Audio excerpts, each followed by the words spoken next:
Most producers build a track first. They get the beat right, log the chord progression, and nail the arrangement. And then they bring in the vocal and try to make it fit. And if you're a singer producer, there's a good chance that you might be doing the same thing. Because that's the workflow you learned. That's what every tutorial shows you. Track first, vocal second. But here's what nobody tells you. The order is specifically backwards for you, and flipping it is one of the biggest advantages you have as a singer who produces their own music. I'm Saurabh, one half of the music duo Sorder, with over 150 commercials and over 40 million views for our originals across Amazon series and feature films as well. I also create my own music under the brand Ashwa, and the workflow I'm about to walk you through is the exact one I used for creating songs like Firebird and Come Home Soon. It changed how I make music entirely. And once you try it, the old way will feel like fighting with yourself. Firstly, we have to understand what goes wrong when you make the track before the vocal. You spend hours, sometimes days, getting the production exactly where you want it to sit. The tempo feels right.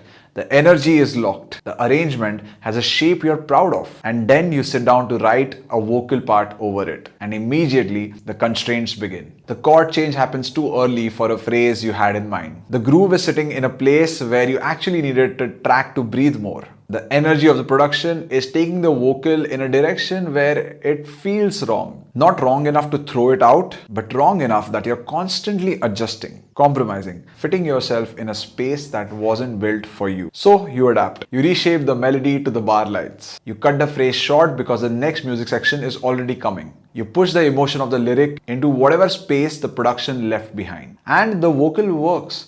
Technically it works, but it never quite feels like it belongs there because it was retrofitted into a structure that was built before it arrived. This is the track first trap, and non-singing producers can get away with it because they are hiring vocalists who are gonna give them some new idea, a new branch of thinking that they haven't thought of yet. But here, you're not a session vocalist. You're the artist. The vocal isn't filling a space. It's the reason the track exists. Here's what a vocal first workflow actually looks like. And it's simpler than you think. It starts before you open your door. You have an idea, a musical phrase, some lyric lines, or maybe a specific groove, something emotional that needs to exist as a song. Before you touch a single plugin, before you lay down a beat, you capture that idea with your voice. Voice memo on your phone, on your smartwatch, the quality doesn't really matter. What matters is that the melody, the phrasing, the rhythm of the words, all of that exists as a reference before the production has anything to say about it. The voice memo serves as the blueprint. Everything that comes after it serves it. When you sit down to produce, the first question isn't what tempo feels good. It is, what tempo does this vocal phrase breathe at? You find a BPM that matches the natural phrasing of your voice memo, not the other way around. The key choice follows the same logic. What key lets you access the emotional register that this song needs? Where does your chest voice turn into your head voice in the melody? And does that transition happen at a right moment in the song? The key serves your voice. Your voice shouldn't be stretching too thin trying to fit the key. And the arrangement, the density of production, the space between elements, the dynamic shape of the track, all of it is built around the breathing room your vocals need. Where you need silence, the production creates silence. When you need support, it provides. Where you need space to push, it gets out of your way. The production isn't the house that vocal moves in. The vocal is the foundation that production is built on top of. Here's something I do that takes the voice memo process even further. And this is where it gets really useful. When the idea is burning bright, when you have that melody, those lyrics, that groove for the song, don't record one voice memo and stop. Record until you've almost exhausted with the idea. Sing every variation of the melody you can think of. Try the chorus 3 different ways. Mumble through where you think the verse goes. Hum the bridge even if it's not fully formed. Improvise over the feeling until you feel completely exhausted of all the ideas that can fit into this particular song. Don't filter, don't edit, just capture relentlessly until the well feels dry. Now, before you bring anything into your DAW, take 60 seconds to rename every single recording that you just took. Go through it, understand what you really like, what you don't, and what feels just okay. Rename it accordingly with the song name what it means for you currently. Just a brief description, so when you actually bring it into the DAW, you don't spend time going through every single recording again. You have some idea of which lines you really liked in the moment and want to explore further.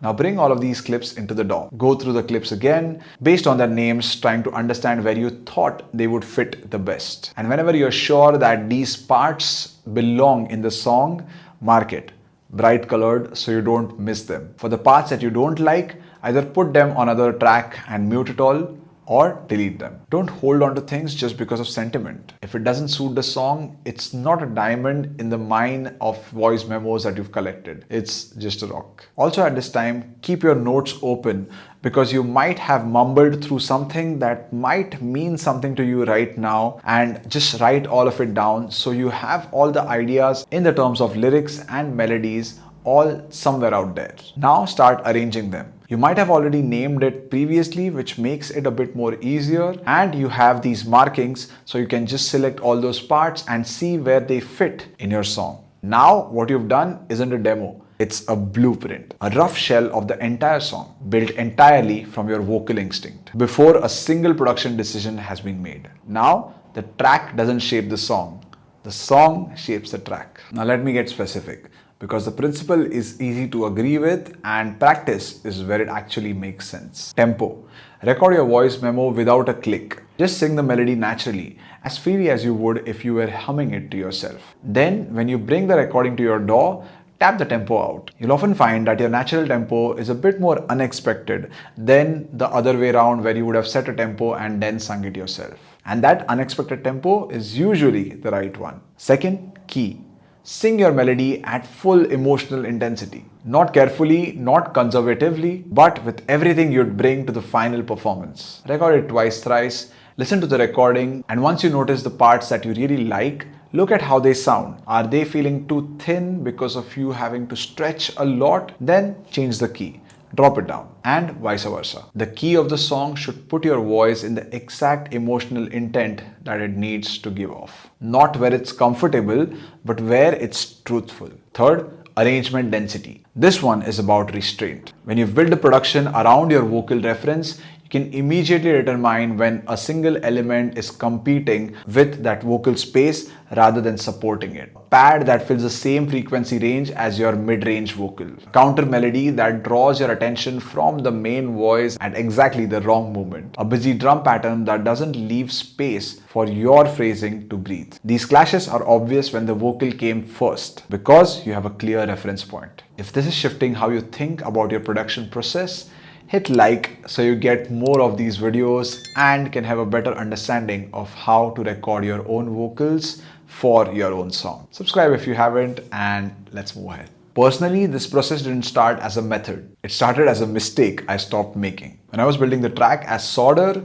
our commercial work, our film work, we had a track first approach. We were scoring to the picture, composing for the brief, and the vocal, if needed, is just one texture in the arrangement. The production is the point. And when I started releasing music as Ashwa, I worked the same way as before. Built a track, then wrote to it. But something felt slightly off. The production felt good, the vocals felt good, but the parts didn't quite connect well. There was something missing. And my song Firebird changed that. I had a melodic fragment, just a few notes on the ukulele, my vocals singing something, making bird sounds since I was outside, and a fleeting thought that I captured on my phone as a memo. I later brought it to the DAW and fixed my entire production around it. Tempo, key, density of arrangement, all of it was built to support the main vocal theme and the emotion of the song. And the difference was immediate. The vocal didn't sound like it was placed onto the track. It sounded like the track had grown around it,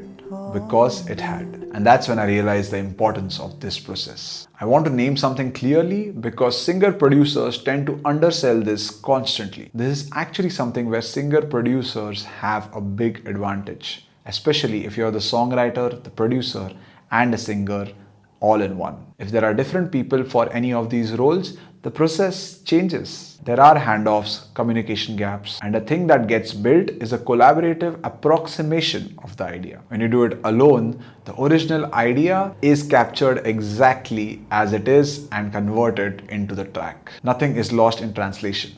no handoffs. And that direct line from impulse to finished music is rare. Most professional productions don't have it. You do. Stop treating your vocal as a thing that goes on top of the track. It's the thing that the track is built for. Build accordingly. The vocal first workflow isn't a hack. It's a fundamental reorientation of how you think about production process and the song making in general. So, hum the melody first.